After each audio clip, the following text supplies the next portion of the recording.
السلام علیکم اسٹوڈنٹس، کل ہم لوگوں نے آپ کی کتاب کی کہانی پڑھی تھی مچھلیاں ناراض نہ ہو جائیں۔ آج ہم اس کے سوالات کے جوابات کریں گے۔ آپ لوگوں نے اپنی کتاب پر حل کرنے ہیں، اور اگر یہ کہانی کے سوالات آپ کی کتاب پر حل ہیں تو آپ اسے کاپی پر حل کریں گے۔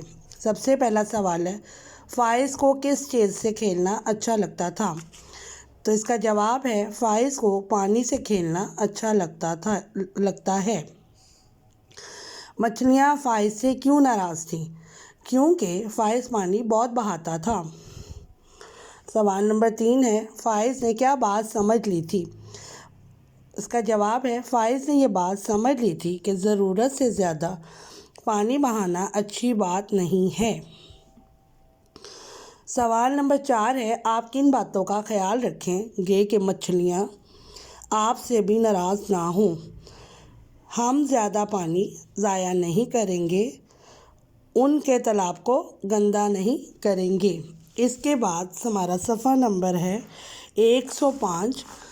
اس میں دیے گئے اس سوال کو آپ نے کتاب پر ہی حل کرنا ہے۔ 1 کلاس، آپ لوگوں نے سوالات کے جوابات اپنی کاپیوں پہ لکھنے ہیں، اور جبکہ یہ سوال نمبر 2 یعنی صفحہ نمبر 105 کا جو کام ہے وہ آپ نے کتاب پر ہی حل کرنا ہے۔